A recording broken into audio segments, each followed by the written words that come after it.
ఆవేశంగాను జగన్మోహన్ రెడ్డి గారిని దూషించే కార్యక్రమాలు, పవన్ కళ్యాణ్ గారిని అప్పుడప్పుడు పొగిడే కార్యక్రమాలు, ఒక సుదీర్ఘమైనటువంటి ఉపన్యాసాన్ని చేశారు. చేస్తూ ఏమన్నారంటే, ఒకరి వెనకాల మేము ఒకరు నడవడం లేదు, ఇద్దరు కలిసికట్టుగా నడుస్తున్నాం, ఉమ్మడిగా నడుస్తున్నాం అన్నారు.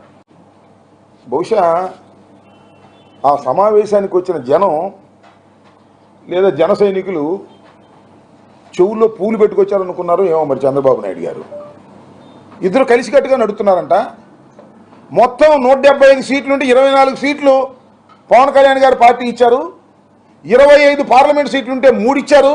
ఇద్దరు సమానమే, కలిసికట్టుగా నడుస్తున్నామని చెబుతుంటే నమ్మాలి జన సైనికులు అనేటువంటి పరిస్థితుల్లో చంద్రబాబు నాయుడు గారు తన చాకచక్యాన్ని, తన మ్యానిపులేషన్ని ఉపయోగించి చెప్పేటటువంటి ప్రయత్నం చేశారు. చేయటంతో పాటు చాలా విషయాలు పాతవే మరీ గుచ్చి జగన్మోహన్ రెడ్డి గారిని విమర్శించేటటువంటి కార్యక్రమాలు చేసేటటువంటి వ్యవహారం చేస్తున్నారు.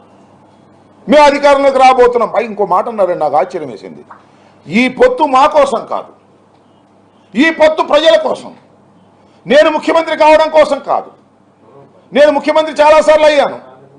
నేను చంద్రబాబు నాయుడు, పవన్ కళ్యాణ్ గారు శ్రేయస్సు కోసం, మీ ఇద్దరు శ్రేయస్సు కోసం, దానితో పాటు ప్రజల శ్రేయస్సు కోసం మేము వెళుతున్నాం తప్ప మేము రాజకీయాల కోసం లేదు, పదవుల కోసం వెళ్ళడం లేదు అన్నారు. మంచిదనయ్యా చంద్రబాబు నాయుడు గారు, మీకు పదవి మీద ఇంట్రెస్ట్ లేదు, మరి పవర్ షేరింగ్ గురించి మాట్లాడితే పోయేదిగా, నాకు పదవి అవసరం లేదు, ముఖ్యమంత్రి అవసరం లేదని. అది మాత్రం మా ఎక్కడన్నా బావా అంటే ఒప్పుకుంటాడు, కానీ వంగతోటగాడ బావ అంటే మాత్రం పవర్ విషయంలో మాత్రం తాను ముఖ్యమంత్రి తప్ప ఇంకోటి ముఖ్యమంత్రి అయితే ఒప్పుకోను కాక ఒప్పుకోను అనేటువంటి మాట బాడీ లాంగ్వేజ్లో చాలా క్లియర్గా వివరంగా చెప్పాడు.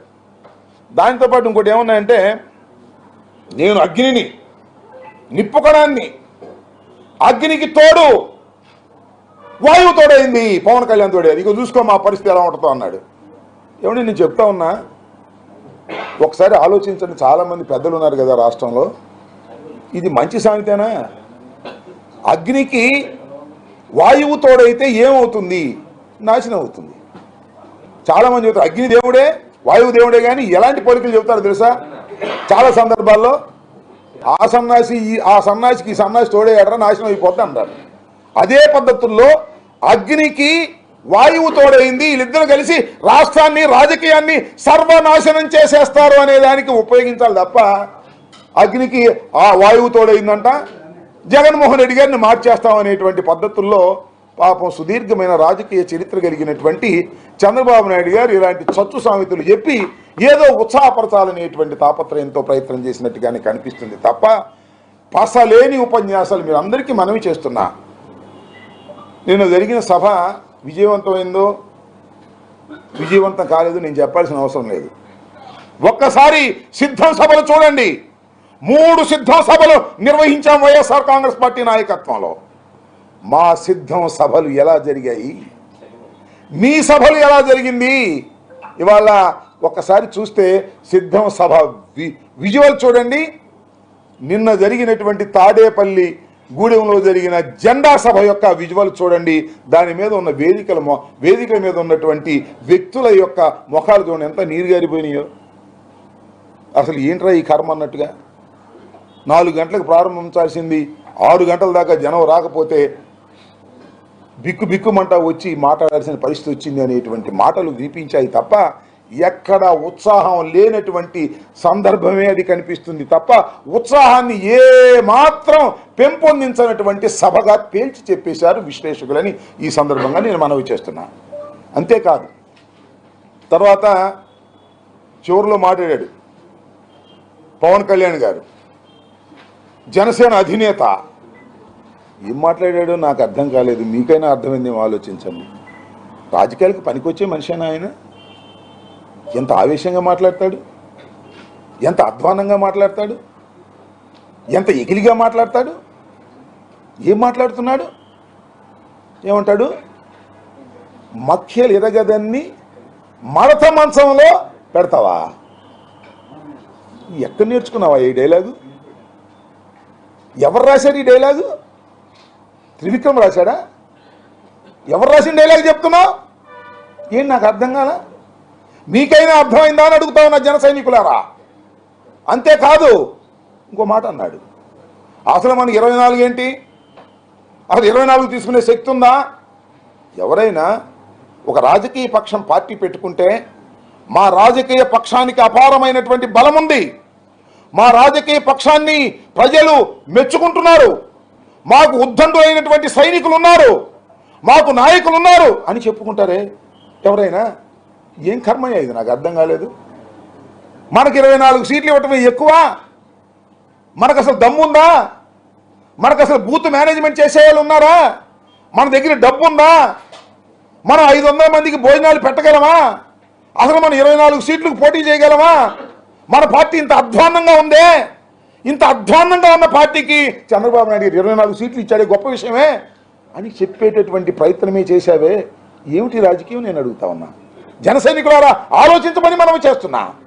మా మీద విరుచుకుపట్టం కాదు, జగన్మోహన్ రెడ్డి గారి మీద విరుచుకుపట్టం కాదు, చంద్రబాబు నాయుడు గారిని దేహి అని నేను తీసుకొచ్చాను 24 సీట్లు అనేటువంటి పద్ధతుల్లో మాట్లాడుతున్నామంటే సిగ్గుందా లేదా నేను అడుగుతా ఉన్నా. నిన్ను నమ్ముకున్నటువంటి జన సైనికుల పరిస్థితి ఏమిటి అని అడుగుతా ఉన్నా. ఏం దుర్మార్గం ఇది నాకు అర్థం కాదు. అంతేకాదు నన్ను ప్రశ్నిస్తారా? ఏందయ్యా నాకు అర్థం కాలేదు. ప్రశ్నించడానికే పెట్టిన రాజకీయ పక్షం అన్నావే, ప్రశ్నించడం ప్రజాస్వామ్యంలో హక్కు అన్నావే, నన్ను ప్రశ్నిస్తారా? నన్ను ప్రశ్నించేవాడు నాయకుడు ఉండొద్దు. పోండి, నన్ను ప్రశ్నించేవాళ్ళు, నన్ను మెచ్చుకునేవాడే నాయకుడు ఉండాలా. ఆ 24 సీట్లు ఎందుకు తీసుకుని అడిగితే ఒప్పుకోను నేను. ఏమిటిది, ఈ దుర్మార్గం ఏంటి, ఈ అన్యాయం ఏంటి, ఈ అక్రమం ఏంటి? ఇదేనా రాజకీయాలు? నేను చాలా సందర్భాల్లో చెప్పా, ఇప్పుడు కూడా చెప్తున్నా. పవన్ కళ్యాణ్ అనే వ్యక్తి, నాకు గౌరవమే పవన్ కళ్యాణ్ గారు అంటే, నాకు ఏ విధమైనటువంటి అగౌరవం లేదు. చిరంజీవి గారి తమ్ముడు, మంచి సినిమా యాక్టరు, బ్రహ్మాండంగా సినిమాలు ఆడతాయి. మా కులంలో పుట్టినవారు, అగ్రస్థానానికి వెళ్ళిన వాళ్ళు సమాజంలో ఒక రంగంలో, వీఆర్ లైక్ దెమ్. బట్ కానీ నువ్వు చేస్తున్నది ఏమిటయ్యా నాకు అర్థం కాలేదు. నిన్ను నమ్ముకున్న వాళ్ళు, మేము నమ్ముకోవాలా, ఎందుకంటే నీ సంగతి మాకు తెలుసు కాబట్టి. నిన్ను నమ్ముకున్న అమాయకమైన జనం ఉన్నారే, నిన్ను నమ్ముకున్న కులస్తులు ఉన్నారే, వాళ్ళేదో నువ్వు ముఖ్యమంత్రి అవుతావు అనుకున్నారే. ముఖ్యమంత్రి కాకపోతే కాపోయావు, అసలు ముఖ్యమంత్రికి పనికిరారు అనేటువంటి పద్ధతుల్లో నువ్వు మాట్లాడుతున్నావంటే, నేను అనేక సందర్భాల్లో చెప్పా, ఒక రాజకీయ నాయకుడిగా, ఒక కాపు కులానికి చెందిన వ్యక్తిగా నేను అనేక సందర్భాల్లో చెప్పా, పవన్ కళ్యాణ్ గారు రాజకీయాలకు పనికిరాని వ్యక్తి. పవన్ కళ్యాణ్ గారికి రాజకీయాలు తెలియవు. పవన్ కళ్యాణ్ గారిని నమ్ముకుంటే కుక్క తోక పట్టుకొని గోదావరి ఈదినట్టే.